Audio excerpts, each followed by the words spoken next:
اللهم صل على محمد وعلى آل محمد كما صليت على إبراهيم وعلى آل إبراهيم إنك حميد مجيد. اللهم بارك على محمد وعلى آل محمد كما باركت على إبراهيم وعلى آل إبراهيم إنك حميد مجيد. الحمدللہ وحدہ والصلاة والسلام علی رسول اللہ من حمزہ ونفہ ونفسہ.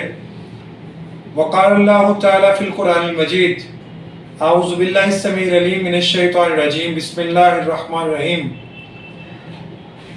وما ارسلناک الا رحمۃ للعالمین.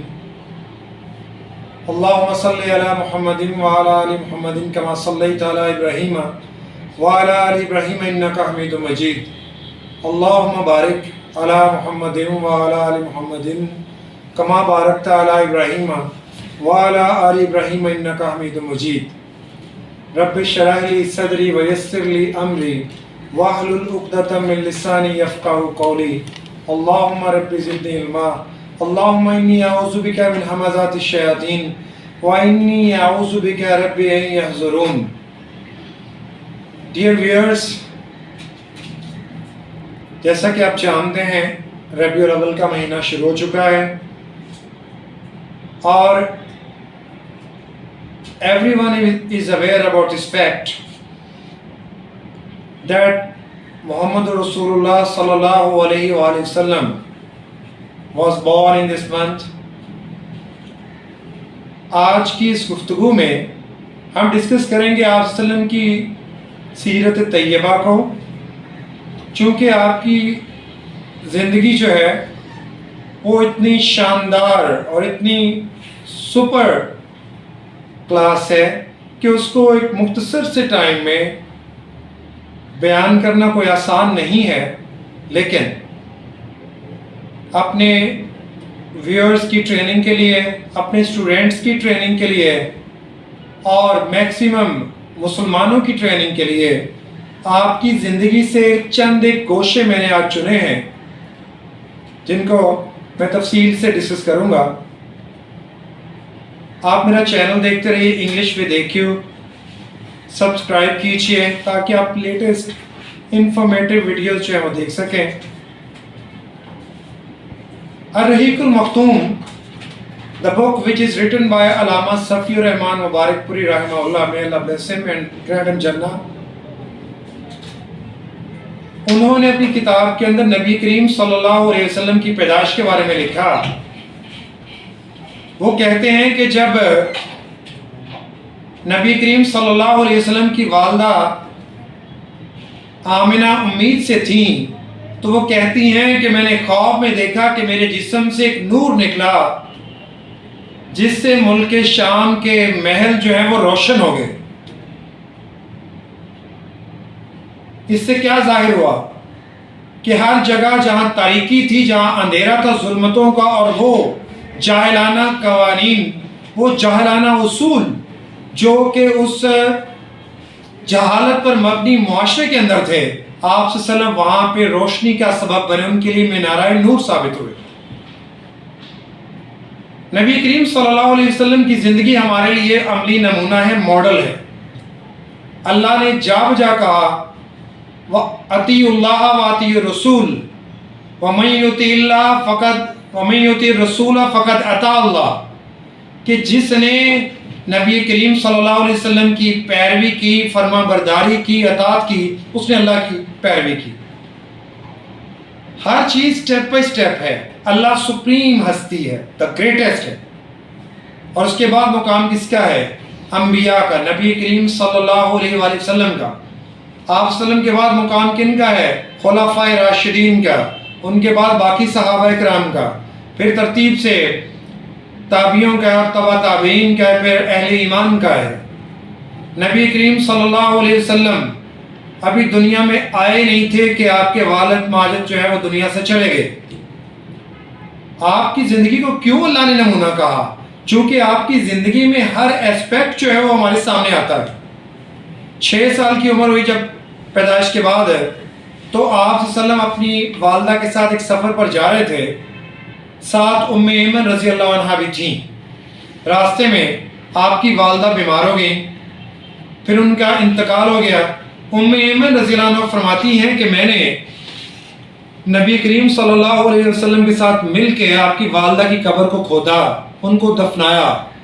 اللہ کے رسول علیہ الصلوۃ والسلام صرف اس وقت 6 سال کے تھے، آپ رو رہے تھے اور ساتھ قبر میں سے مٹی نکال رہے تھے۔ امیجن کہ ایک بچہ جو 6 سال کا ہے اس کی اندرونی کیفیت کیا ہو سکتی ہے۔ ایمن رضی اللہ عنہ جب بزرگ ہو گئی، بوڑھی ہو گئی، تو وہ نبی کریم صلی اللہ علیہ وسلم کی خدمت میں جب آتی تو آپ اٹھ کے کھڑے ہو جاتے۔ صحابہ نے سوال پوچھا، اللہ کے رسول آپ ایمن کی آمد کے اوپر کھڑے کیوں ہو جاتے ہیں؟ کہا تمہیں نہیں پتا، اس وقت میں 6 سال کا تھا اور ہم ایک سفر پر جا رہے تھے۔ ایمن نے میری حفاظت کی، میری کیئر کی، اس لیے میں اس کو یہ عزت اور احترام دیتا ہوں، یہ میری ماں کی طرح ہے۔ غزوہ احد ہے، نبی کریم صلی اللہ علیہ وسلم نے کچھ صحابہ کو کہا کہ اپنے فلاں درے کے اوپر جو ہے وہ ٹک کے رہنا ہے اور جب تک میرا حکم نہ آئے، پیغام نہ آئے، وہاں سے نہیں اترنا۔ بازار مسلمانوں کو فتح ہو گئی۔ وہ جو درے پہ متعین تھے، آپ سب جانتے اس واقعے کے متعلق، انہوں نے سوچا کہ شاید فتح ہو چکی ہے اور سارے مال غنیمت اکٹھا کریں، وہ بھی درے سے آ گئے۔ خالد بن ولید رضی اللہ عنہ جو اس وقت مسلمان نہیں ہوئے تھے، انہوں نے پہاڑی کی دوسری جانب سے کفار کا لشکر لے کے مسلمانوں پر حملہ کیا۔ مسلمانوں کے صورتحال مشکل ہو گئی اور آپ صلی اللہ علیہ وسلم نے کہا کون ہے جو آج میرے دفاع میں لڑے اور میں اسے جنت کی گارنٹی دوں۔ آپ کیا دیکھتے ہیں، ایمن رضی اللہ عنہ ایک خاتون، اس وقت خواتین کی بھی ٹریننگ بھی ایسی تھی۔ آج کل کی تو خواتین کی ٹریننگ یہ ہے نا کہ کس طرح سے گھر کے اندر جو ہے وہ آپ نے چلنا ہے، کس طرح سے آپ نے جو ان کو ٹریننگ یہ دی جاتی ہے کہ فلاں ڈش کس طرح سے بنانی ہے، فلاں کام کیسے کرنا ہے، ساس اور بہو کے درمیان لڑائی کیسے کروانی ہے، اور جو نندے ہیں اور جو باوج ہیں ان کے درمیان مسائل کیسے پیدا کرنے ہیں۔ اس وقت یہ ٹریننگ نہ دی جاتی تھی۔ کیا ٹریننگ تھی اس وقت؟ یہ دی جاتی تھی جنگی ٹریننگ، تاکہ مشکل وقت میں یہ بھی مردوں کے، مومنین کے، مسلمانوں کے شانہ بشانہ کھڑی ہو۔ ایمن لڑ رہی ہیں، نبی کریم صلی اللہ علیہ وسلم نے دیکھا، کہا ایمن بتاؤ کیا چاہتی ہو، کیا چاہت ہے تمہاری، میں اپنے رب سے دعا کروں اور اللہ انشاءاللہ ضرور پوری کرے۔ کیا خواہش کی؟ یہ نہیں کیا کہ مجھے یہ چاہیے، یہ چاہیے، دنیا مل جائے، فلاں مل جائے، نہیں۔ ایمن رضی اللہ عنہ کہتی ہیں اللہ کے رسول اللہ سے دعا کریں کہ اللہ مجھے جنت میں آپ کا پڑوس عطا فرمائے۔ تو یہ تھی اصل تربیت جو کی گئی، اور یہ تھی وہ محبت جو نبی کریم صلی اللہ علیہ وسلم ایمن رضی اللہ عنہ کی کیا کرتے تھے۔ آغاز ہوا جب 40 سال کی عمر میں نبوت عطا ہوئی، توحید کا درس دیا، لوگوں کو اکٹھا کیا پہاڑ کے اوپر، کیا دعوت دی؟ قولوا لا الہ الا اللہ تفلحوا تملک العرب والعجم، اے لوگو تم لا الہ الا اللہ پڑھ لو، اللہ کو ایک مان لو، اللہ کو داتا، اللہ کو مشکل کشا، اللہ کو حاجت روا، اللہ کو دستگیر، اللہ کو غوث اعظم، بگڑی بنانے والا، نفع نقصان کا مالک، عرش والے رب کو مان لو، تم کامیاب ہو جاؤ۔ کیا کہا تھا ابو جہل نے؟ تبلغ یا محمد، اے محمد تیرے ہاتھ ٹوٹ جائیں، نعوذ باللہ، تو نے اس کام کے لیے میں بلایا تھا۔ اس نے اتنی خطرناک بات کر دی، اور اللہ نے کیا کہا؟ تبت یدا ابی لہب، تیرے دونوں ہاتھ ٹوٹے، ذلیل ہو کر وہ ابو لہب اور اس کی بیوی مرے جو نبی کا دشمن تھا۔ اللہ نے کیا کہا؟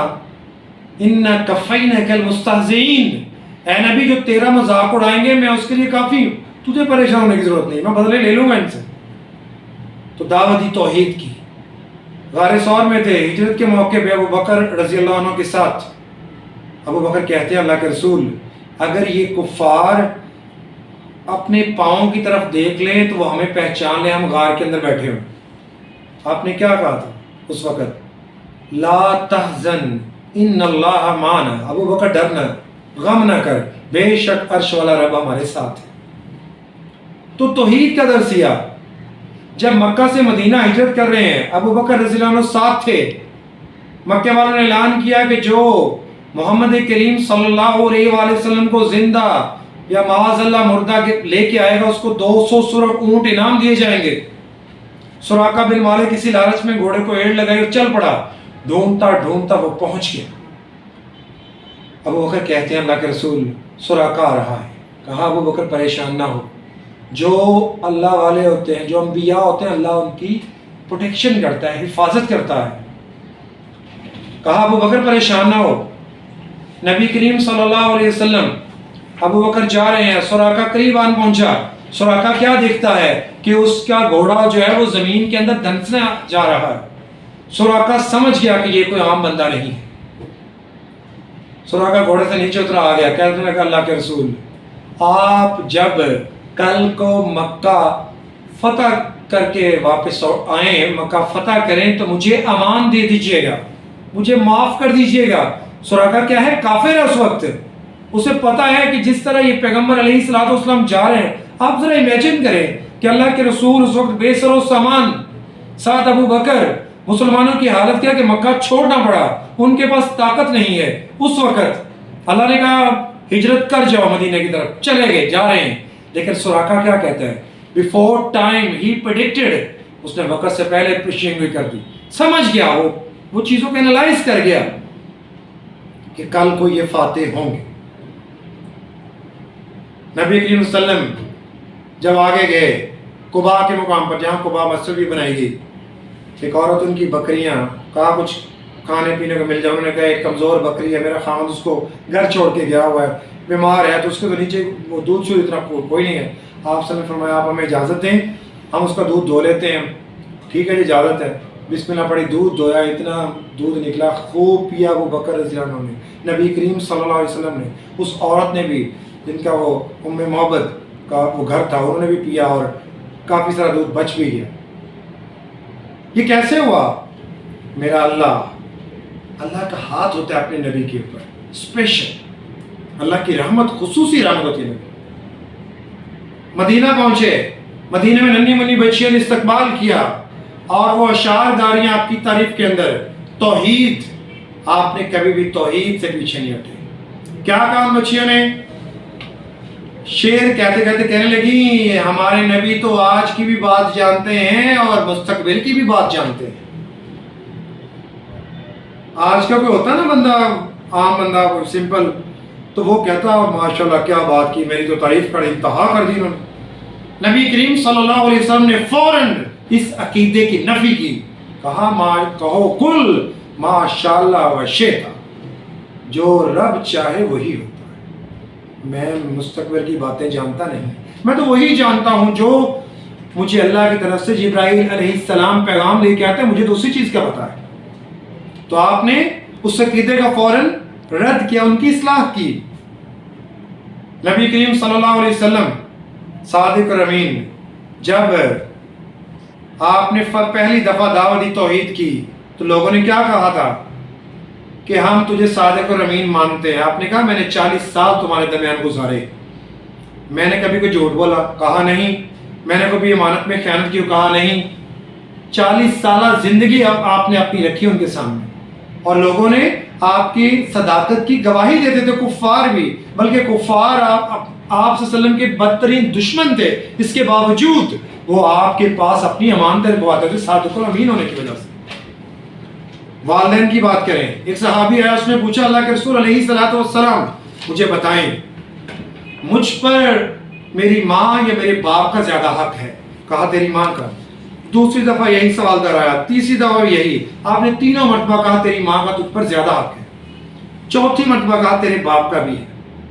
اور ڈیئر ویئرس، ایک اور حدیث کے اندر فرمایا او کما قال، فرمایا جس کا باپ راضی اس کا رب راضی۔ اور ایک اور حدیث، ایک اور مقام پہ فرمایا نبی کریم صلی اللہ علیہ وسلم نے او کما قال، فرمایا اگر تمہیں تمہارے والدین کوئی بھی کام کہیں جائز کا وہ کرو، لیکن اگر وہ تمہیں شرک پر مجبور کریں تو اس کا انکار کر دو، اس کو آپ نہیں مانو۔ اگر کاروبار کو دیکھیں، بزنس کو دیکھیں، معیشت کو دیکھیں، آپ گزرے تھے ایک منڈی سے، غلہ منڈی سے، وہاں دیکھا ایک غلہ پڑا ہوا ڈھیر لگا ہوا ہے اور اس کے اوپر خشک ہے وہ غلہ، اندر آپ نے ہاتھ ڈالا دیکھا وہ گیلا ہے۔ اس کو بلایا جس کا وہ مال تھا، کہا محترم تم نے یہ گیلا مال اندر اور اوپر خشک ہے، یہ کیا؟ یہ تو دھوکہ ہے. گیلا مال جو ہے اس کو اوپر کرو اور پھر جو ہے وہ دھوکہ نہ دو کسی کو. اس طرح جائز نہیں ہوگا. میرے نبی نے each and everything he taught us, انہوں نے سکھا دیا ہمیں بتا دیا کہ پیدائش سے لے کے مرنے تک، مرنے کے بعد کی دنیا، ہر چیز سمجھا دیا. کہا گھر سے نکلو تو کہو بسم اللہ توکلت علی اللہ، میں اپنے اللہ پر بھروسہ کرتا ہوں، توکل کرتا ہوں. السلام علیکم ورحمۃ اللہ وبرکاتہ کہو. یہ باتیں خصوصی میں اپنے اسٹوڈنٹس کی ٹریننگ کے لیے کر رہا ہوں، اپنے ویورز کی ٹریننگ کے لیے. کہا جو چاہتا ہے اللہ کی امان میں آنا، وہ فجر کی نماز باجماعت پڑھے، وہ فجر کی نماز پڑھے، وہ سارا دن 24 گھنٹے اللہ کی امان میں، اللہ کی حفاظت میں رہے گا. دعا سکھا دی، بسم اللہ الذی لا یضر مع اسمہ شیء فی الارض ولا فی السماء وهو السمیع العلیم. کہا جو یہ 7 مرتبہ صبح 7 مرتبہ شام کو پڑھے، وہ ہر قسم کی مصیبت سے، ہر قسم کے شر سے، ہر بندے کی برائی سے، ہر مخلوقات کی برائی سے وہ محفوظ رہے گا. میرے نبی نے تو ایک ایک لمحے پہ ہمیں گائیڈ کیا، ہمیں رہنمائی دی. آج ہم کہاں کھڑے ہیں؟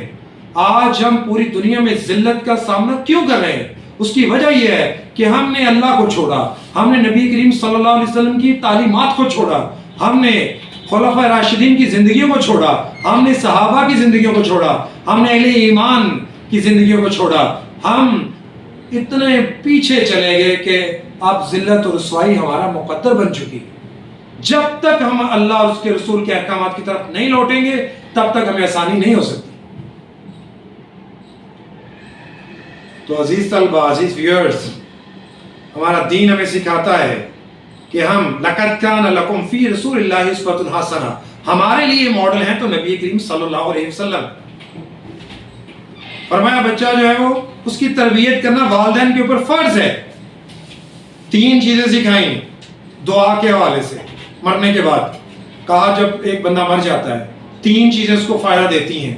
نمبر 1، کہا اس نے اپنی اولاد کی تربیت کی، اولاد نیک ہے، وہ نماز پڑھتی ہے، وہ نیکیاں کرتی ہے، تو جب تک وہ نماز پڑھتی رہے گی، نیک اعمال کرے گی، اللہ رب العالمین اس کو قبر میں ثواب پہنچاتا رہے گا.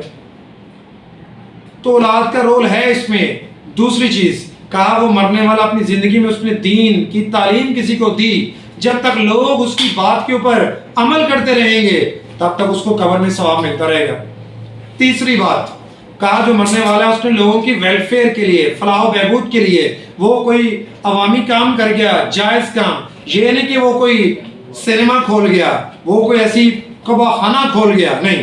اس نے کوئی ہاسپٹل بنا دیا، اس نے کوئی نل لگوا دیا، اس نے کوئی سڑک بنوا دی، اس نے کوئی مسجد بنوا دی، کوئی اچھا کام کر گیا، جائز کام جو شریعت سے ٹکراؤ نہ رکھتا ہو. فرمایا یہ بھی اس کو قبر میں فائدہ ہو. یہ 3 چیزیں ہیں اسلام کے اندر جن کا مرنے کے بعد فائدہ ہوتا ہے.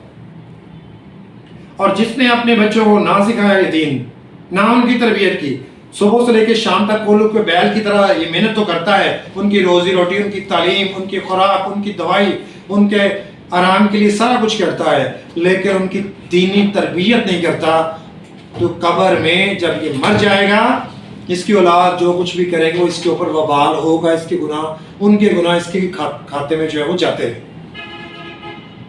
ٹریننگ کیا کہا گیا؟ فرمایا نبی کریم صلی اللہ علیہ وسلم نے حکم کہا تم میں سے ہر کوئی اپنے خاندان، اپنی فیملی کا وہ مسئول ہے.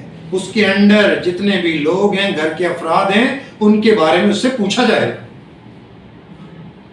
نماز سے محبت، میرے نبی بار بار کہتے تھے لوگوں نماز کی طرف آؤ، لوگوں نماز کی طرف آؤ.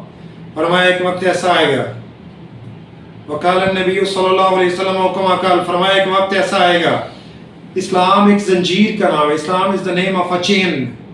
ایک ایک کڑا کر کے وہ چین ٹوٹتی جائے گی. سب سے پہلے جو کڑا ٹوٹے گا وہ کیا ہوگا؟ وہ نماز ہوگی. کہاں لوگ نماز پڑھنا ہی چھوڑ دیں گے، لوگ نماز پڑھنا ہی چھوڑ دیں گے.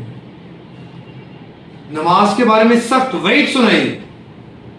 فرمایا اپنی درمیانی نماز کی خصوصی حفاظت کرو. نماز عصر کے بارے میں کہا جس کی عشاء کی نماز چلے گی اس کے اہل و عیال، اس کا مال سب کچھ برباد ہو گئے. آج ہم اپنی، میں اور ہم سب اپنی اصلاح کریں. ادھر اذان ہی ہو رہی ہوتی ہے، ہمیں پرواہ کوئی نہیں ہوتی. ٹھیک ہے نیند کی کیفیت ہو جاتی، بندہ سویا ہوا ہو، سونے کے بعد جب اٹھے تو پیارے نبی نے فرمایا کہ اٹھ کے سب سے پہلا کام اگر نماز گزر چکی ہے تو اس کو ادا کرے. بچہ 7 سال کا ہو جائے اس کو پرسویٹ کرو، اس کو سکھاؤ، اس کو ترغیب دو نماز کی. 10 سال کا ہو جائے تو اس کو کہا نماز پڑھاؤ، نہ پڑھے سزا دو. یہ ہے میرے نبی نے تعلیم دی ہمیں. میرے بھائیوں اور بہنوں، everyone who is listening to me through this channel، میں آج بھی کہتا ہوں آج بھی وقت ہے ہم اپنی اصلاح کر لیں، اپنے نبی کی سنت اپنائیں، اسی میں خیر ہے. ہمارے نبی نے ایک ایک چیز سکھا دی. ہمارا دین اتنا شاندار دین. آج تو لوگ کہتے ہیں نا یہ دہشت گرد ہیں، یہ فلاں ہیں، یہ فلاں ہیں. سن لیں وہ بھی. میرے نبی نے کہا تم میں سے کوئی بھی، او کما قال، تم میں سے کوئی بھی کسی کا جوتا بھی بغیر اجازت مت پہنے. وہ تو اتنی سی بھی تکلیف نہیں دینا چاہتے کسی. یہاں لوگ کہتے ہیں کہ ان کا دین یہ سکھاتا ٹیررزم، ان کے نبی نے یہ سکھایا. ہاں ظلم ہو رہا ہو مسلمانوں پر، ان کے ساتھ ناانصافی ہو رہی ہے، ان کے اوپر جبر کیا جا رہا ہو، تب کہا جاتا ہے کہ وہ ان کے جو حاکمین ہیں اسٹیٹ لیول پہ اس کو زد و سرکوبی کریں گے، اس کے خلاف وہ لڑیں گے. تو الحمدللہ کہ اللہ کی رحمت ہے، اللہ نے ہمیں اتنا پیارا ملک پاکستان دیا ہے، اس میں سارے ریسورسز ہیں، سارا کچھ ہے. انشاءاللہ اب جب ہم نبی کریم صلی اللہ علیہ وسلم کی زندگی کی کو پڑھیں گے، اس کو فالو کریں گے، انشاءاللہ ہماری زندگیوں میں بہتریاں آئیں گی، ہم ترقی کی منزلوں پر گامزن ہوں گے. میرے بھائی اور بہنوں، تمام نوجوان طلباء جو سن رہے ہیں میرے چینل کی وساطت سے، یہ ربیع الاول کا مہینہ میں یہ درس نہیں دیتا کہ میں جھنڈیاں لگا لو اور پہاڑیاں سجا لو اور یہ کر لو اور وہ کر لو. محبت کیا ہوتی ہے؟ محبت تو یہ ہے کہ نبی کی بات مانی جائے، اور بندے کو جس سے محبت ہو اس کی بات سر آنکھوں پہ رکھی جائے اور عملاً اس کو کیا جائے. جب تک عملاً نہیں مانیں گے، ایسی پھیکی محبت، ایسی زبانی کلامی محبت اللہ کو نہیں چاہیے. اس لیے اگر چاہتے ہیں ہم کہ آخرت کی کامیابی ہمیں ملے تو ہم اللہ کے رسول علیہ الصلوۃ والسلام کی اتباع کریں. اگر ہم چاہتے ہیں کہ قبر میں ہمارے لیے آسانیاں ہوں تو ہم نبی کریم صلی اللہ علیہ وسلم کے بتائے ہوئے احکامات پر عمل کریں. اگر ہم چاہتے ہیں کہ قیامت والے دن نبی کریم صلی اللہ علیہ وآلہ وسلم کا ساتھ نصیب ہو، حوض کوثر سے پانی ہمیں میسر ہو نبی کے ہاتھ سے، تو ہم نبی کی بات مانیں، نبی جیسا ماحول بنائیں، نبی جیسا چہرہ بنائیں، نبی جیسے احکامات جو آپ معاملات کرتے تھے وہ کریں. انشاءاللہ اللہ تعالی ہمیں ضرور یہ ساری آسانیاں دنیا اور آخرت کی نوازے. میرے بھائیوں، میری بہنوں، جو کوئی بھی دنیا کے کسی بھی خطے میں رہتا ہے، آج وقت ہے ہم اپنی اصلاح کر لیں، ہم اپنے آپ کو اچھائی کی طرف لے آئیں، ہم اللہ اور اس کے رسول کو ماڈل بنائیں، اللہ کے احکامات قرآن کے ذریعے پڑھیں، علم حاصل کریں، نبی کی زندگی پڑھیں، اور اس کے لیے بہترین جو سیرت کی مختلف کتابیں ہیں، اس میں بڑی شاندار کتاب الرحیق المختوم بھی ہے، اس کو بھی پڑھیں. علامہ صفی الرحمان مبارک پوری رحمہ اللہ نے لکھی. میں آخری بات کہہ کے بات ختم کرتا ہوں. دعا کی قبولیت کے حوالے سے کافی ویورز نے پوچھا کہ دعا کیسے قبول ہوتی ہے. نبی کریم صلی اللہ علیہ وسلم ایک دن بیٹھے تھے بیت اللہ کے اندر، صحابہ بھی بیٹھے تھے.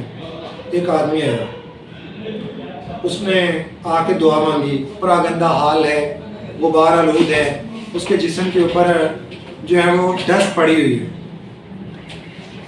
وہ دعا کرنے لگا، یا اللہ مجھے یہ دے، یا اللہ مجھے یہ دے. صحابہ بھی بیٹھے ہوئے ہیں. اللہ کے رسول علیہ السلام نے کہا اللہ اس کی دعا ہرگز قبول نہ کرے گا. صحابہ نے سوال کیا اللہ کے رسول یہ کیسے ممکن ہے؟ وہ تو مسافر ہے، اور آپ ہی نے کہا تھا کہ مسافر کی دعا اللہ قبول کرتا ہے. آپ نے فرمایا اللہ اس کی دعا ہرگز قبول نہ کرے گا. اس کا کھانا حرام کا، اس کا پینا حرام کا، اس نے جو لباس پہنا ہے وہ حرام مال سے اس نے خریدا. اللہ اس کی دعا کیسے قبول کرے؟ آج کتنے لوگ حج عمرہ یہ سارا کچھ کرتے ہیں، عمرہ کرنے جاتے ہیں، یہ سوچتے نہیں جن پیسوں سے میں عمرہ کر رہا ہوں یہ پیسے حلال کے ہیں حرام کے.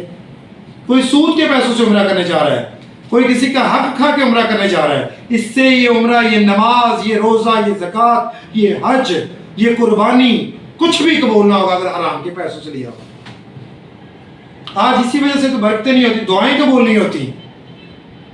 ایک صحابی دعا کر رہے تھے، انہوں نے شروع کیا ان کلمات سے، اللہم انی اسألک بأن لک الحمد لا الہ الا انت المنان بدیع السماوات والارض یا ذو الجلال والاکرام یا حی یا قیوم. پیارے نبی پاس بیٹھے تھے، آپ نے کہا، اس کی دعا مکمل ہوئی تو آپ نے کہا اس نے جو اللہ کی شان میں کلمات کہے ہیں اللہ کے اوپر لازم ہو گیا کہ اللہ آپ اس کی دعا قبول کریں. میں دوبارہ ریپیٹ کرتا ہوں ویورز، اللہم انی اسألک بأن لک الحمد لا الہ الا انت المنان بدیع السماوات والارض یا ذو الجلال والاکرام یا حی یا قیوم.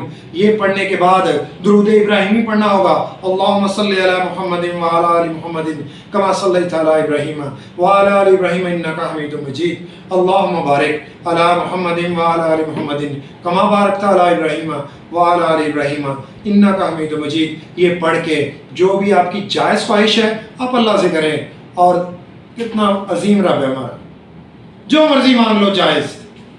وہ بتائے گا نہیں کہ اس نے فلاں چیز مجھ سے مانگی تھی. دنیا والے سے مانگ لو تو وہ اپنی فلمیں سناتے رہیں گے، اپنی قصے کہانیاں، اپنی مجبوریاں سنائیں گے. اللہ سے مانگو، اللہ بہت بڑا ہے. اسباب اختیار کرنا پڑتے ہیں ضرورت کے وقت، مشکل کے وقت. اور رزق حلال بہت ضروری ہے، توحید کی سمجھ بہت ضروری ہے، نبی کی بات کو ماننا بہت ضروری ہے. اللہ سے دعا ہے کہ اللہ ہمیں صحیح معنوں میں the true letter and spirit اسلام کو سمجھنے کی اور اس پر عمل کرنے کی توفیق عطا فرمائے. اللہ ہمیں زندہ رکھے تو اسلام ایمان پر زندہ رکھے. اللہ ہمیں موت دے تو ایمان کی حالت میں موت دے. If you want to ask any question, آپ کے کوئی سوال ہوں، آپ اس کے جواب چاہتے ہوں، you may contact me through my email address. It's qudusabdal26@gmail.com. اگر آپ کانٹیکٹ کرنا چاہتے ہیں، واٹس ایپ کے اوپر کویشچن پوچھنا چاہتے ہیں تو واٹس ایپ نمبر ہے جو اوورسیز ویورز ہیں ان کے لیے 00923217478219، اور جو پاکستانی ویورز ہیں ان کے لیے ہے 0321747819. میرے چینل کو دیکھتے رہیے، سبسکرائب کیجئے تاکہ آپ کو لیٹسٹ انفارمیشن جو ملتی رہے. انشاءاللہ یہ سلسلہ چلتا رہے گا. نبی کریم صلی اللہ علیہ وسلم کی ذات کے اوپر، آپ کی شخصیت کے اوپر گفتگو چلتی رہے گی. ٹل نیکسٹ ٹائم، اللہ حافظ.